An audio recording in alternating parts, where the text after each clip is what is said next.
Bienvenue à l'École normale supérieure de Paris, la crème de la crème des universités. T'es sérieux là avec la visite? T'es au courant qu'on n'est pas venu pour ça là? Attends, faut bien que je dise où est-ce qu'on se trouve. Bref, une fois n'est pas coutume, dans cet établissement prestigieux, un petit groupe d'étudiants a décidé d'occuper la cour pour protester contre la destruction de Gaza. Ils demandent notamment la fin des partenariats de l'ENS avec des universités israéliennes qui alimentent la destruction de Gaza en créant du matériel pour l'armée. Ok, bon bah écoutons Vincent, je crois qu'il va nous expliquer ça là. Ok, donc là on est dans la cour aux Ernest, sur le site de l'occupation de l'ENS, sur lequel on a installé pas mal de drapeaux palestiniens, de bannières, donc pour occuper l'espace de façon à montrer notre soutien au peuple palestinien. Le but principal, en tout cas, de la mobilisation qu'on a ici à l'ENS, dans l'école, c'est du coup de couper les partenariats que l'école a avec les universités israéliennes qui sont impliquées directement dans le génocide. Par exemple, l'université principale qui a un lien avec notre école, c'est Technion Université, qui est une université qui, elle, développe directement des armes de guerre qui sont utilisées à Gaza, mais aussi, par exemple, des bulldozers qui sont utilisés en Cisjordanie. Donc ça, c'est un peu le point de départ de la raison de l'occupation de l'espace ici à l'intérieur de l'école. C'est vraiment de revendiquer l'arrêt immédiat des collaborations avec cette université-là, mais aussi avec les entreprises qui ont des partenariats économiques ici avec l'école et qui sont impliquées aussi directement dans le génocide. Donc pour faire ça, du coup, on a choisi d'occuper l'espace dans la cour de l'école, en fait. Donc on a installé, si vous voulez, des drapeaux palestiniens et différentes bannières aussi qui parlent des partenariats de l'école. On essaie aussi de rappeler autant que possible en fait, ce qui se passe au niveau du génocide. Par exemple, si vous voyez là-bas, on a une bannière on a écrit à peu près une dizaine de milliers de noms de personnes qui sont mortes, en fait, de civils qui sont morts à Gaza. Donc on essaie aussi beaucoup de rappeler ça. Et comme je disais, on occupe l'espace, du coup on a installé des tentes. Ça fait 2 jours qu'on s'est installé là, 2 jours qu'on dort ici sur le campus. Je dors dans la tente rouge qui est là.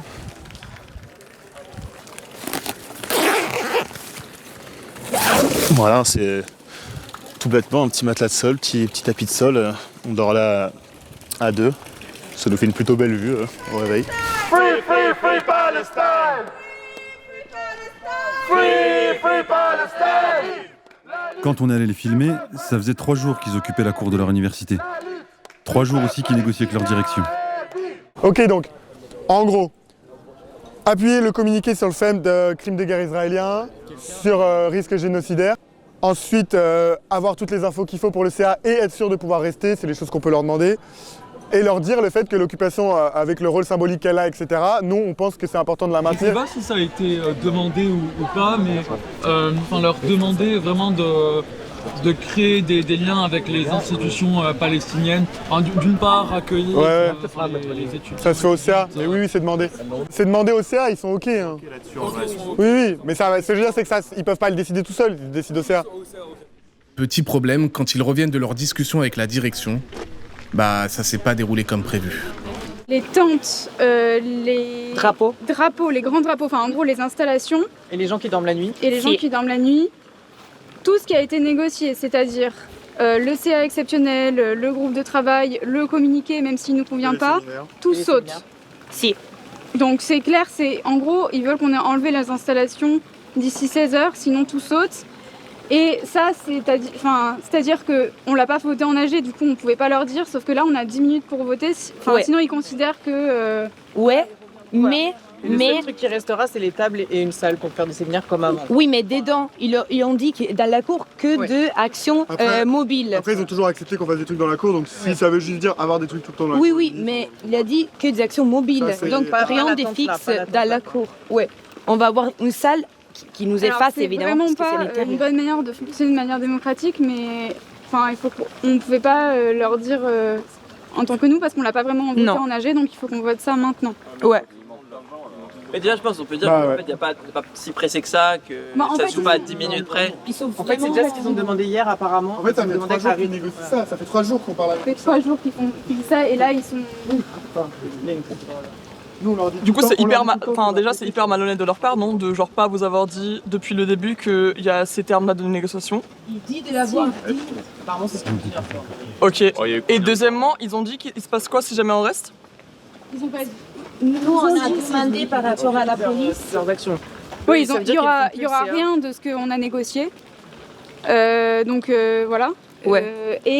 Bon, ils ont dit on n'a jamais parlé de police. Donc, Si. Ils ont dit ça. Je pense que si on reste, ça, c'est pas la fin en fait. Je pense que c'est un début d'autre chose. On remet tout en jeu. On remet tout en jeu. Et à ce moment-là, je pense que les termes changent. On a moins de négociations avec l'administration. C'est une autre occupation quoi. Ou sinon, on part et on dit qu'on est content. Enfin, vous dites que vous êtes content avec ce que vous avez eu. Et à ce moment-là, il faudra, genre, si le CA n'est pas satisfaisant, à ce moment-là, revenir en mode de wesh. En fait, moi j'ai juste une crainte sur est-ce qu'on va réussir à maintenir une belle occupation avec des gens qui dorment sur place pendant une durée indéterminée. Il va venir parce qu'on se dit qu'il faut tenir le lieu quoi. S'il n'y a plus de tentes, il n'y a plus trop de gens aussi quoi. On vote. Ok, on lève la main pour garder la tente. Gardez les tentes. Gardez les tentes. 1, 2, 3, 4, 5, 6, Gardez les 7, tentes. 8, 9, 10, 11, 12.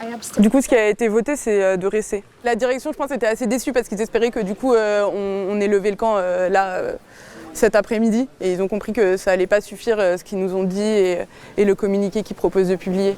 Qu'il va falloir qu'ils proposent des choses plus fortes quoi, pour qu'on décide de partir. Mais du coup, il y a un peu un stress effectivement parce qu'ils nous ont dit maintenant on arrête de discuter et puis c'est fini.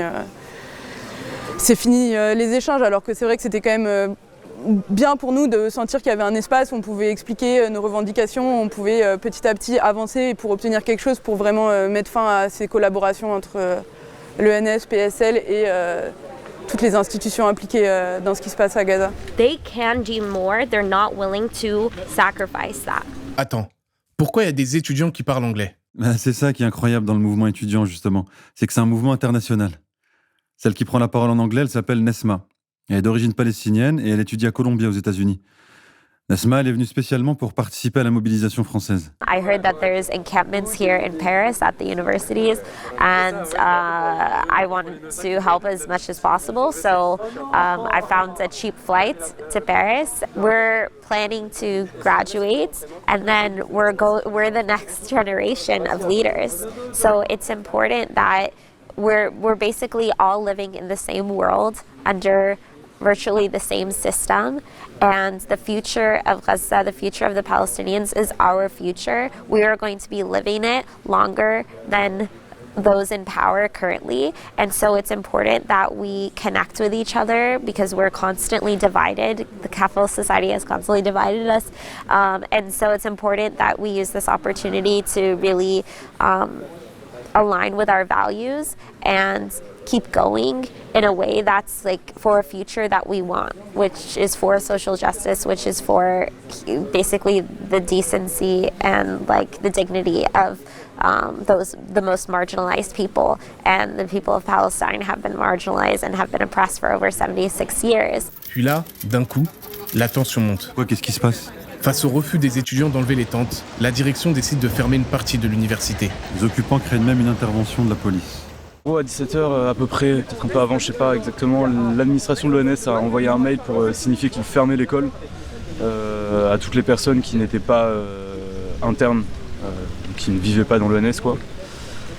Ce qui en soi est une mesure qui vise à essayer d'étouffer l'occupation. Ce qu'ils ont fait après apparemment, c'est qu'ils ont aussi envoyé un mail au directeur de labo pour leur dire d'évacuer les laboratoires. Donc c'est-à-dire faire partir les personnes qui y bossent. Ce qui fait craindre le potentiel risque, pas encore totalement avéré, donc on verra ce qu'il en est, mais d'une intervention policière. Là pour l'instant il y a toujours la bibliothèque qui est ouverte, qui n'est pas évacuée et tout, donc c'est quand même un risque qui nous paraît un peu lointain et je pense que ça relève davantage de la stratégie d'essayer de nous isoler. Mais voilà, c'est ce qu'a fait l'école là pour essayer de nous faire dégager pour l'instant. La question c'est est-ce qu'ils voudront faire intervenir la police ou pas, ils nous avaient dit que non. Donc à voir si au final ils changent l'avis.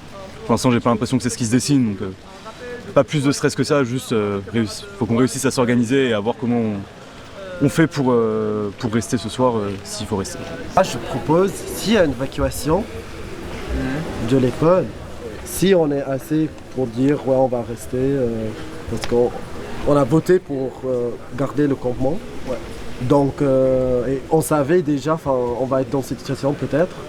Donc ce qu'on peut faire, c'est que s'ils vont évacuer, je pense que c'est important d'avoir l'information qu'ils vont évacuer, c'est que on prépare nous-mêmes on va appeler des gens de venir dehors Et on va faire une sorte de gros rassemblement, comme on faisait à Sciences Po, comme on faisait à la Sorbonne, où on attire du monde à l'extérieur pour dire ouvrez la porte, on reste ici, on ne bougera pas.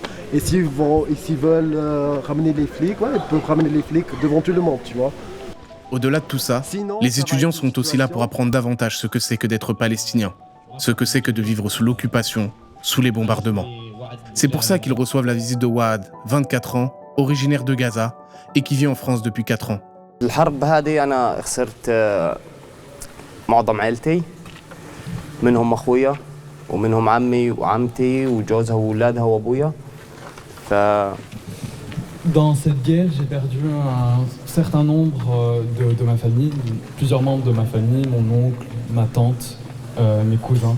Merci beaucoup pour cette intervention. Je pense que c'est vraiment une bonne chose que tu puisses parler ici.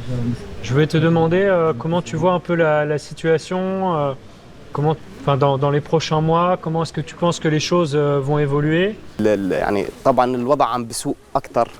situation est de pire en pire. فعن جد الهلات حاليا يعني ما ضل يعني ايش عم بستنى يعني. Actuellement, la situation est intenable et qu'attend-il?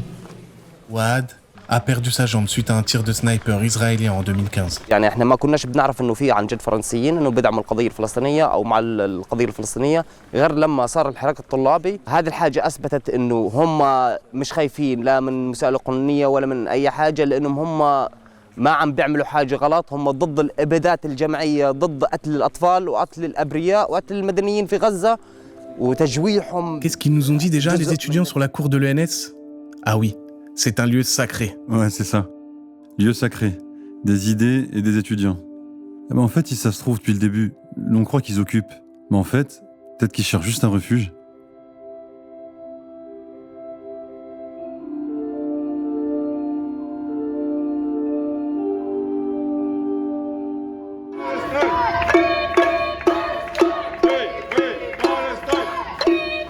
Mais le refuge ne va pas les protéger bien longtemps. Dimanche 26 mai, la direction leur demande de quitter les lieux, où elle fera intervenir la police. C'est pratique en plus, le dimanche, il n'y a personne. Pour exprimer leur désaccord, les étudiants décident de protester devant l'entrée principale. Ils sont même rejoints par des manifestants venus leur apporter leur soutien.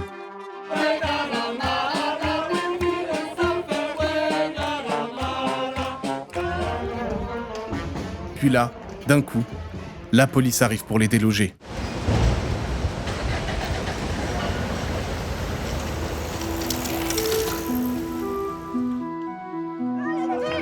Touchez pas, j'ai le droit de passer.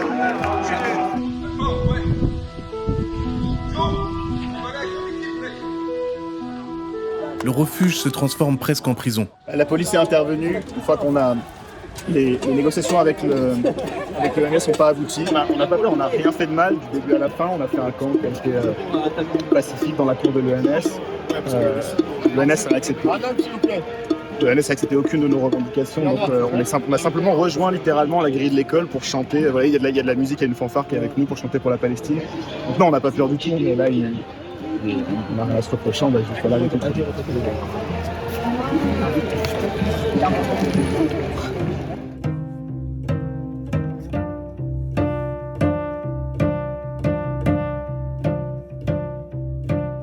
Les étudiants sont fouillés, contrôlés, et on prend même leurs pièces d'identité en photo. Puis on les escorte en dehors de l'université. Malgré tout ça, malgré que leur relation se soit détériorée avec leur direction, malgré l'intervention de la police, on dirait qu'ils ne regrettent rien. Ouais. Et qu'est-ce qu'ils occupaient? D'où on les expulse? D'un bâtiment peut-être. Mais leurs idées, elles restent.